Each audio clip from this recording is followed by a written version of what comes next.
আওয়ামী লীগ কেমনে ফেরার পরিকল্পনা করছে এবং কেমনে ফেরার কাজ অনেকটা আগায় ফেলছে সেইটা নিয়ে আজকের আলাপ। আসেন সেই আলাপটা করি, তাইলে চিনতে পারবেন কারা আওয়ামী লীগের এই পুনর্বাসন প্রক্রিয়ার সাথে যুক্ত আছে। আমি আগেও বলছি যে আওয়ামী লীগ ফিরবে সিপিবির কান্দে চেপে। আজকে আমরা দেখবো সিপিবির কান্দে চেপে আওয়ামী লীগ কত দূর ফিরে আসছে। আগেও তাই ফিরেছে, এরা দলে দলে সিপিবিতে ছাত্র ইউনিয়ন, যুব ইউনিয়ন ঢুকবে, বঙ্গবন্ধু পরিষদে ঢুকবে, এভাবে পুনর্বাসন শুরু হবে আওয়ামী লীগের। আর সিপিবি আওয়ামী লীগ যেই ন্যারেটিভটা তৈরি করতে চায় সেই ন্যারেটিভটা প্রচার করবে। আমরা আজকে একটা একটা করে ধরে দেখব যে কিভাবে সিপিবি আওয়ামী লীগের ন্যারেটিভ প্রচার করা শুরু করছে। আমি কইছিলাম হাসিনার পতন হইলে কয়টা প্রতিষ্ঠান জয় বাংলা করে দিতে হবে, নাইলে আবার আওয়ামী লীগ সেইগুলা ভর কইরা উঠে দাঁড়াবে। কি কি ছিল সেগুলা ভুলে গেছেন? আবার কয়ে দেওয়া লাগবি, এই তো মুশকিল। আবার কয়ে দিচ্ছি, ভুলেন না, লিখে রাখেন, দরজায় লিখে ট্যাঙ্গে রাখবেন। সিপিবি, ওর পাশে মনি সিং কমরেড ফরওয়ার্ড স্মৃতি ট্রাস্ট আছে, ওই পুরোনো পল্টন, ওটাও, প্রথম আলো, ডেইলি স্টার, ছায়ানা, টুদিসি, মানে মনে থাকবে। এবার আরো আছে, তো প্রথম রাতে এ কয়টা জয় বাংলা করে দেওয়া লাগবে। ডেইলি স্টারে মাহবুজা নাম, আমি আসিচ্ছি আবার আর এক এপিসোড নিয়া, বেশি বাইরে গেছে। আমি ওই ডেইলি স্টার জয় বাংলা করার বৈধতা তৈরি করে দিব। ডেইলি স্টার যে জয় বাংলা করাটা বৈধ সেটা আমি প্রতিষ্ঠা করে দেব একেবারে। যাই হোক, সিপিবি ফিরে আসি, পরে মাহবুজান আমরা ধরুমনি পরের এপিসোডে।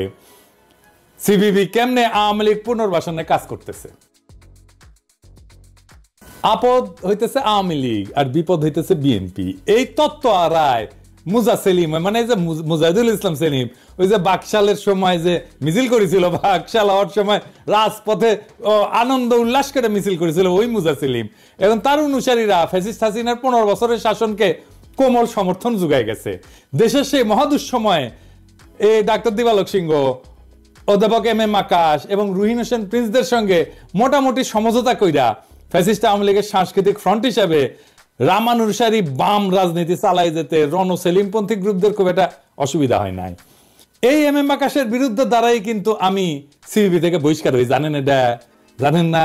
সে যুগান্তরে লিখেছিল, এটা বিশাল লেখা। আবার মুছে ফেলিছে, মানে অপরাধী যেরকম অপরাধের চিহ্ন মুছে ফেলে না, ইনকে করে এম এম আকাশ যেটা লিখেছিল সেটা মুছে ফেলিছে। তো মুছে ফেললে কি হবে? আমার কাছে তো প্রিন্ট ভার্সন আছে। কি লিখেছিল দেখেন। তবে ঘটনা যাই ঘটুক, প্রগতিশীল মুক্তিযুদ্ধের পক্ষের শক্তি এক্ষেত্রে যা করণীয় সেটা হচ্ছে 1971 সালের পরাজিত প্রতিক্রিয়াশীল সন্ত্রাসী শক্তিকে যদি আওয়ামী লীগ রাষ্ট্রীয় বল প্রয়োগ করেও দুর্বল এবং নিঃশেষিত করতে পারে, তাতে বাগড়া না দেওয়া। বুঝেছেন তো? মানে আওয়ামী লীগকে, জামাত শিবিরকে নিশ্চিহ্ন করে দেওয়ার জন্য বৈধতা দিছে এই এম এম আকাশ লিখা। এই এম এম আকাশের বাংলাদেশে থাকার কোনো অধিকার আছে?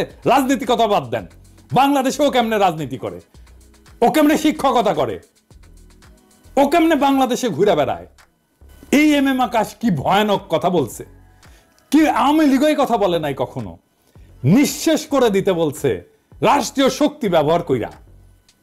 এই বদমাইশ গুলো ভালো মানুষের মুখোশ পইরা রাস্তাঘাটে ঘুরে বেড়ায়। মরহুম হায়দার আকবর খান, রনোয়ার সেলিমরা চাইছিল সিপিবির গণসম্পৃক্তি বাড়ায় ফ্যাসিবাদের সাথে দূরত্ব তৈরি করতে। এর বিপরীতে এই দিবালোক সিংহ, এম এম আকাশ আর প্রিন্সরা ফ্যাসিবাদী সরকারের গণবিচ্ছিন্নতায় ভীত হইয়া দরকে আরো ইসলাম বিদ্বেষী নীতিতে সংহত কইরা রাষ্ট্রীয় প্রহরার নিরাপদ আবরণে আশ্রয় নিতে চাইছিল। আর এটা করতে গিয়া তারা এসবি, এনএসআই, ডিজিএফআই, র এর নানান রিপোর্টের উপর ভিত্তি কইরা দলীয় নীতি প্রণয়ন করা শুরু করছিল।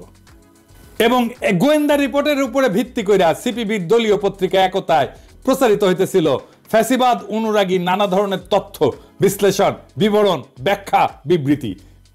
দেশব্যাপী গণ অভ্যুত্থান চলাকালে পুরো জুলাই মাস এবং আগস্ট মাসে 5 তারিখ পর্যন্ত সিপিবির পত্রিকা একতা সংগোপনে এবং নীরবে তাদের গণবিরোধী এবং নিন্দনীয় অপকর্ম চালাই গেছে। আমরা এই বিষয়টা নিয়ে পরে আসবো, একদম ধরে ধরে দেখাই দিব একতার রিপোর্ট দেখা কিভাবে সে এজেন্সির রিপোর্ট ছাপিছে। ওই পরিস্থিতিতে গণ অভ্যুত্থানের আশঙ্কায় ভীত হইয়া মুজাহিদুল ইসলাম সেলিম 28 জুলাই, মানে খুনি হাসিনা পালানোর মাত্র 1 সপ্তাহ আগে, একতার সম্পাদনা পরিষদ থেকে পদত্যাগ করছিল গণরোষ থেকে বাঁচার জন্য।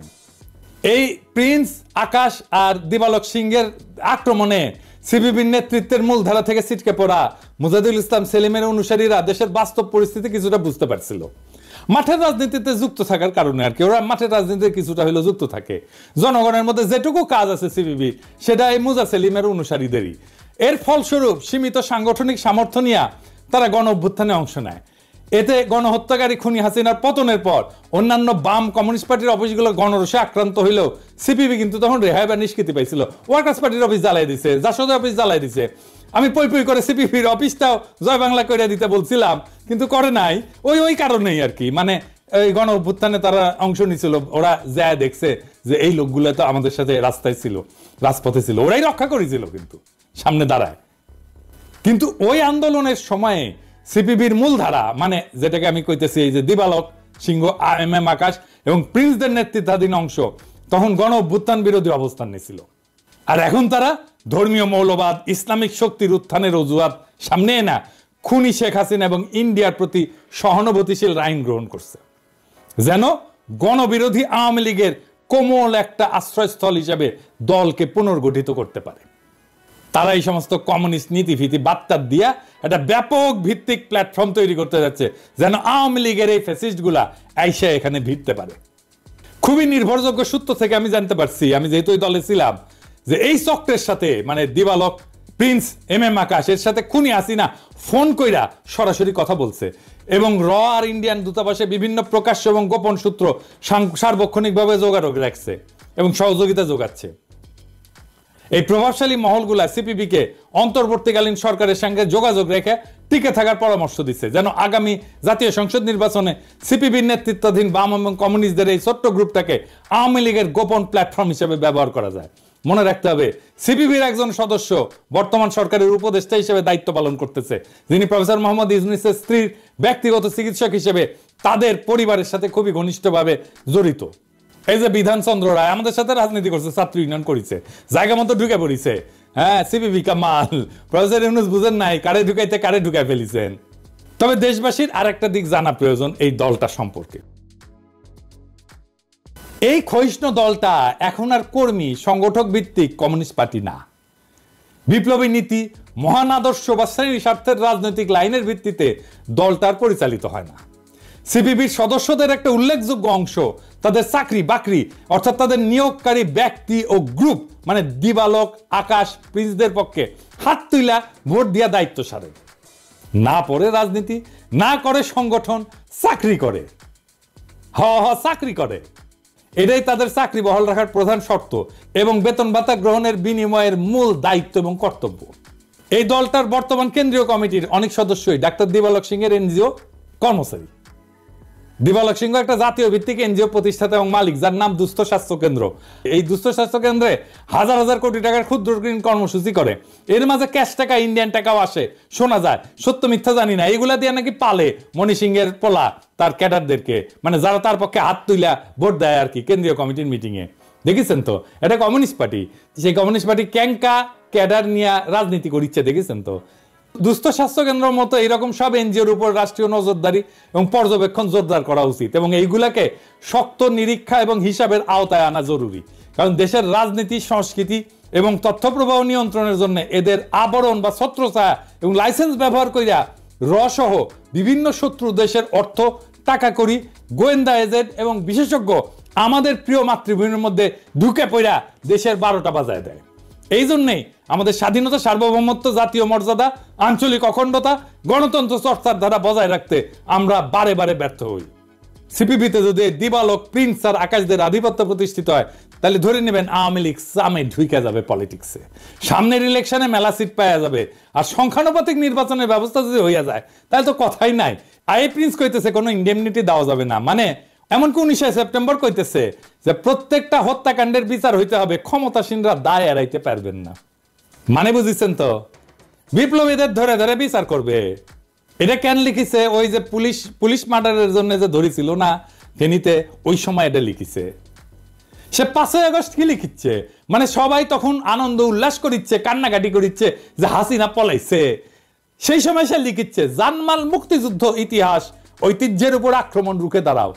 ইদি বুঝেছেন তো, তার মানে আওয়ামী লীগ যেটা কইতে পারেনি সেটা প্রিন্সকে দিয়ে কয়াইছে, আর ওই হারামজাদা এখনো রাজনীতি করে বাংলাদেশে বৈশা বৈশা, তা আবার পুরনো পল্টনে ঢাকায় বৈশা ওই হারামজাদা রাজনীতি করে। আপনারা করতে দিলে তো করবেই। বিপ্লবীদের বিচার চাইতেছে, আবার কয় 7ই মার্চের ছুটি বাতিল করা যাবে না, কইতেছে সরকারের বিভিন্ন সিদ্ধান্ত নিচ্ছে কাদের পরামর্শে, মানে ওর পরামর্শ নিতে হবে। তুই কে রে? তুই কে? লিখেছে ঐতিহাসিক 7ই মার্চ 4 নভেম্বর সংবিধান দিবস আমাদের ইতিহাস ঐতিহ্যের অংশ, এসব অস্বীকার করা অগ্রহণযোগ্য এবং নিন্দনীয়। বালটা ঠিক করিছে। আবার দেখেন পান্নার সাথে মুক্তিযুদ্ধ বিরোধী শক্তিকে রুখে দাঁড়ানোর ডাক কামকলে শুরু হয়ে গেছে, বুঝেছেন? সামে কেউ করলে টের পান নাই যে ক্যাঙ্কা করে কামটা শুরু করে দিছে। আমি একটা বলি যে হাসনাত আব্দুল্লাহর কথা যেটা আপনি শুনলেন, এটা উনি ঠিকই বলেছেন, তিনি ব্যাখ্যাই করেন, কিন্তু আমি একটা কথা তাকে বলবো, তিনি যদি কেউ বলে থাকেন যে 72-এর সংবিধান আওয়ামী লীগের, আমি তাদেরকে অনুরোধ করব একটু বাংলাদেশের ইতিহাস পড়ে দেখার জন্য, পর্যালোচনা করার জন্য। কারণ হ্যাঁ, নির্বাচিত যারা হয়েছিল আওয়ামী লীগের তাদেরই তো দায়িত্ব ছিল, কিন্তু এটা আওয়ামী লীগের বলা উচিত। এইখানে আমরা বলেছি যে এর অনেক অসম্পূর্ণতা আছে, তারপরেও আমরা মনে করি ভিত্তিটা ঠিক আছে, সুতরাং এটা আওয়ামী লীগের না, এটা মুক্তিযুদ্ধের মধ্যে দিয়ে অর্জিত। মুক্তিযুদ্ধের চেতনা ফেরি করা শুরু হয়েছে। দেখেন কয় আওয়ামী লীগ মুক্তিযুদ্ধকে ব্যবহার করেছে, বঙ্গবন্ধুকে ব্যবহার করেছে, ওরা নাকি মুক্তিযুদ্ধের ধারায় ফেরাবে দেশকে। দেখেছেন? শুনেছেন? শুনেন। এই বাংলাদেশকে মুক্তিযুদ্ধের ধারায় নিতে পারি নাই। কদিন আগে যারা ক্ষমতায় ছিল তারা মুক্তিযুদ্ধকে ব্যবহার করেছে নিজেদের স্বৈরাচারী ক্ষমতা পাকাভুক্ত করার জন্য। তারা বঙ্গবন্ধুকে ব্যবহার করেছে তাদের স্বৈরাচারী ক্ষমতা পাকাভুক্ত করার জন্য। এইটা আমরা হতে দেব না। এই রুইনেশন প্রিন্স বলে তারা নাকি গণ আন্দোলন করেছে। আসেন দেখি কেমন আওয়ামী লীগ বিরোধিতা আন্দোলন তারা করেছে, আসেন দেখি। এই যে দেখেন গণতান্ত্রিক আইনজীবী সমিতি, এটা সিপিবির একটা অঙ্গ সংগঠন, কিভাবে ফ্যাসিবাদের সাথে ওতপ্রোতভাবে জড়িত। এই হাসান তারিক ছাত্র ইউনিয়নের প্রেসিডেন্ট ছিল, হাঙ্কেরা অনেক জুনিয়র, হ্যাঁ, একটা ভালসুন ছাত্র ইউনিয়নের প্রেসিডেন্ট। এতে লজ্জাই লাগে যে এর মতো একটা ভালসুন ছাত্র ইউনিয়নের প্রেসিডেন্ট হবার পাঠিয়েছিল। 2024-এর মার্চ মাসে সম্বর্ধনা দিচ্ছে পতিত ফ্যাসিস্টের, দেখেছেন? 28 জুলাই 2024-এ প্রকাশিত হয়েছে একতা পত্রিকা, অন্তত 4টা আইটেম। এই যে লেখক অজানা, মানে বুঝেছেন তো, গোস্ট রাইটার। 19 জুলাইয়ের পর গোয়েন্দা সংস্থা থেকে 2টা পেন ড্রাইভ গণমাধ্যমে পাঠানো হয়। যারা গণমাধ্যমে আছেন তারা জানেন, তাই না? আমি তো বানায় বানায় কথা করছি না। যা সাংবাদিকদের কাছে ধ্বংস এবং তাণ্ডব প্যাকেজ নামে পরিচিত, ঠিক কিনা? এতে প্রকাশিত 3টা লেখা ওই কন্টেন্ট থেকে নেওয়া, এটি বুঝেছেন? জানিয়ে সিপিবির মধ্যেকার গণ অভ্যুত্থানের সমর্থক অংশ বিক্ষুব্ধ হইয়া ওঠে। পার্টির প্রেসিডিয়াম নামমাত্র একটা ফ্যাক্ট ফাইন্ডিং কমিটি গঠন করিয়া দায় সারতে চাইছিল, কিন্তু তা এখনো অমীমাংসিত রয়ে গেছে যে কেমনে গোয়েন্দা সংস্থার পাঠানো তথ্য দিয়া একতায় নিউজ আইটেম হয়েছিল। এই একতা কে চালায় জানেন? এম আকাশ এবং শাহিন রহমান, এবং সবকিছু নিয়ন্ত্রণ করে, বুঝেছেন তো? এবার গণ অভ্যুত্থানকালে তারা আওয়ামী লীগের ন্যারেটিভই প্রচার করেছে। বলিছে কি দেখেন, হত্যাকাণ্ডকে ঘিরে পাল্টাপাল্টি বয়ান নিরসনে নিরপেক্ষ তদন্ত হওয়া উচিত, বুঝছেন? এই দিবালোক সিংহ তার প্রতিষ্ঠানের প্রতিষ্ঠা বার্ষিকীতে কারে নিয়ে আসে দেখেন, প্রধান অতিথি করে। দেখেছেন? দেখেছেন যেগুলি করে মারিছে আমাদের পোলাপানদের, তারে প্রধান অতিথি করে নিয়ে আসে দিবালোক সিংহ। আবার চলতি বছর এপ্রিলে লেনিনের জন্মবার্ষিকীতে এম আকাশের একটা বক্তব্য দিছে, হাসিনা বিরোধী লড়াইয়ে সে থাকবে না।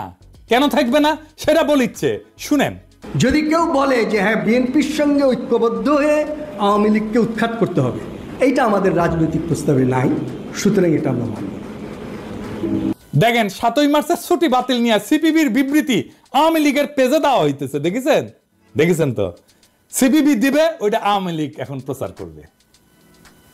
এটাই হইতেছে এখনকার অ্যারেঞ্জমেন্ট। আর একটা জিনিস দেখেন, সিপিবির একটা ভয়ঙ্কর অপকর্মের নমুনা দেখাই। শেখ হাসিনা জামায়াত নিষিদ্ধ করলো, এরপর সিরাজগঞ্জের প্রদীপ ভৌমিক হত্যাকাণ্ড হইল। সিপিবির নেতৃত্ব সাথে সাথে ঘোষণা করে দিলেন বিএনপি জামাতের খুনিরা প্রদীপ ভৌমিককে হত্যা করছে। পত্র পত্রিকা সহ সকলে বলছে দুর্বৃত্তরা হত্যা করছে প্রদীপ ভৌমিককে। সিপিবির বর্তমান নেতৃত্ব তখন নিশ্চিত যে শুধু জামাত না, শুধু বিএনপিও না, একেবারে জামাত বিএনপি একসাথে যৌথভাবে প্রদীপ ভৌমিককে হত্যা করেছে। আর মির্জা ফখরুল এই সিপিবির সাথে লটকালটকি করার জন্য একেবারে দেওয়ানা হয়ে গেছে, দেখেছেন? কারে কি করবেন বুঝছেন? একদিকে ধরি তার একদিক দিয়ে দেখি ফাল পারে। মানে 1 কেজি ব্যাংকে যেমন আপনি মাপতে পারবেন না দাড়ি পাল্লার মধ্যে, একটার পরে একটা লাভ মারবি, দেখবেন এই যে সিভিক ধরি আমরা মির্জাফখরুলে পীড়িত করতে যায়। এই যে বিবৃতিটা দিছে জামাত বিএনপি নিয়া, এই বিবৃতি দেওয়ার আধা ঘন্টার কম সময়ের মধ্যে পশ্চিমবঙ্গের রিপাবলিক আছে না, ওই যে ময়ূক চৌধুরী নাকি, ওই রিপাবলিক লাফালাফি উপস্থাপক প্রচার শুরু করে দেয়, চুলকানি উপস্থাপক প্রচার শুরু করে দেয়। অন্যদিকে আমরা একটা বিরাট ঝুঁকির মুখে পড়ি। ওই রাতে হাসিনার লোকজন আমাদের যদি খুঁজে খুঁজে হত্যাও করতো, আলটিমেটলি দায় গিয়ে পড়তো জামাত বা বিএনপির। আমাদের কেন্দ্রীয় নেতৃবৃন্দ বগল বাজায় বলতে থাকতো জামাত করিছে, জামাত করিছে, তাই না? এরা যখন বলে তারা দল হিসাবে গণ অভ্যুত্থানে ছিল, তখন কেমন লাগে? এম আকাশের মতে তারাও জামাত বিএনপি থাকলে তারা হাসিনা বিরোধী আন্দোলনে থাকবে না, আপনি তো দেখলেন, তাই না? তার নিজের মুখের কথা। তাহলে গণ অভ্যুত্থানে তারা কিভাবে ছিল? জামাত বিএনপি তো ছিল এই আন্দোলনে, ভালোভাবেই ছিল, তারা শহীদ হয়েছে। কিছু অগ্রসর মাঠ পর্যায়ের নেতা কর্মীরা ছিল সিপিবি, কিন্তু কোন অবস্থাতে আকাশ প্রিন্স বা দেবালক সিংহ ছিল না। এই কথা কইলে থাপড়া মারবেন, একদম 2 গালে 2 থাপড়া মারবেন এগুলোরে। আর এগুলোরে যেন রাস্তায় না দেখি, আপনারা যেটি পাবেন সেটি দিবেন ধাওয়া, দৌড়ানির মধ্যে রাখবেন। এতগুলো ছবি আর ভিডিও কেন দেখালাম? ইন্ডিয়ার 1 নাম্বার পলিটিক্যাল অ্যাসেট চিনে দিলাম। দেখেন এখন আপনারা যা